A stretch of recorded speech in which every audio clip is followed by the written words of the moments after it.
हाँ भाई, आज हम विद्युत चैप्टर से फिर एक सवाल ले रहे हैं कि चैप्टर हमारा चल ही रहा है, उसमें से जो आंकिक प्रश्न चल रहे हैं, छोटे-छोटे प्रश्न अंक करवा रहे हैं, जो बहुविकल्प प्रश्न में आते हैं या फिर जो 4 नंबर क्वेश्चन आते हैं। प्रश्न है, किसी वैद्युत परिपथ के किसी चालक में बहने वाली वैद्युत धारा का मान 10 एम्पीयर है।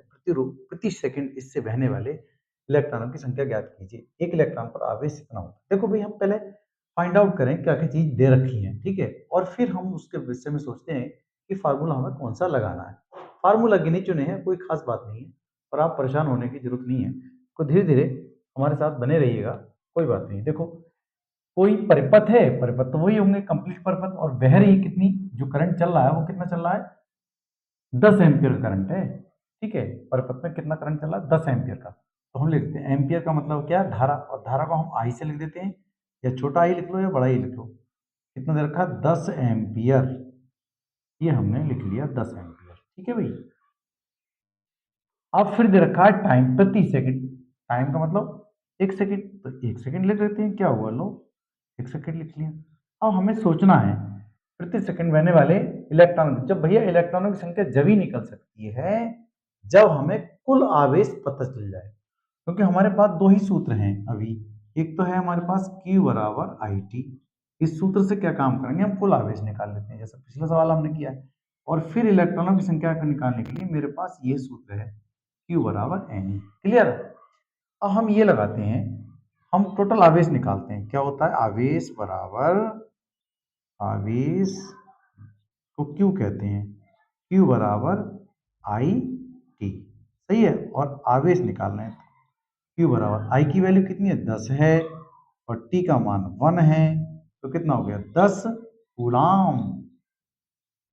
10 कूलाम हो गया। तो ये कुल मिला के इतना आवेश हमारे पास हो गया है। फिर हम संख्या निकालने के लिए हमें n निकालना पड़ेगा, और n आता है Q बराबर Ne। जबकि आवेश दे रखा है, E का मान भी लिख लेते हैं। E का मान दे रखा है आवेश, यहाँ पर एक इलेक्ट्रॉन पर इतना आवेश होता है, ये इतना आवेश होता है। ये हम पिछले वाले क्वेश्चन में भी जान चुके थे। याद रखिए, बहुत ज़्यादा आता है। इलेक्ट्रॉन पर माइनस के चिन्ह लगा सकते हैं हम यहाँ पर, ठीक है? इस जगह लगा सकते हैं। हाँ, यूज करने की बात है, कैसा है, कैसा आवेश होता है, तब आपको माइनस चिन्ह पूछेगा वो, ठीक है? लगा देते हैं Q बराबर Ne। तो Q का मान हमने निकाल लिया, आवेश निकाल लिया, कुल कितना होता है? 10 रख लेते हैं इसके नीचे। n का वैल्यू मुझे निकालनी है, और E का मान दे रखा, एक इलेक्ट्रॉन पे जो आवेश होता है 1.6 गुणा 10 की पावर माइनस 19 कूलम होता है। अब देखो, ये वाली वैल्यू कहाँ आएगी? इसके नीचे आएगी। तो 10 अपॉन क्या लिखें? 1.6 गुणा 10 की पावर माइनस 19, और क्या है ये? n। ये कहाँ जाएगा? ऊपर जाएगा। तो हम लिख लेते हैं 10 गुणा 10 की घात। अब ये ऊपर जा रहा है तो पावर का जो चिन्ह है वो बदल जाता है। अब क्या हो गया? 10 की पावर कितनी होगी? प्लस की होगी 19, और नीचे क्या रह गया? 1.6। दशमलव को हटाओ और 0 बढ़ा दो। सही है? या तो बराबर n इधर लिखे या बराबर n इधर लिखे। ये क्या निकल रही है? इलेक्ट्रॉनों की संख्या। इलेक्ट्रॉन की संख्या निकल कर आ रही है, ठीक है? तो n बराबर हम भाग करें, 16 से भाग कर देते हैं, कोई बात ना, 100 के लिए एकदम हो जाएगा। 16 छक्का 96 होता है, और 4 बचा, दशमलव लगा दो, 0। 16 दूनी 32 होता है, दशमलव लगा दो और 0 बढ़ा है, 16 दूनी 32, कितना रह गया? 8। दशमलव लगा हुआ है, 16 पंजे 80 हो गया। ओके, इस तरह से हम कर सकते हैं।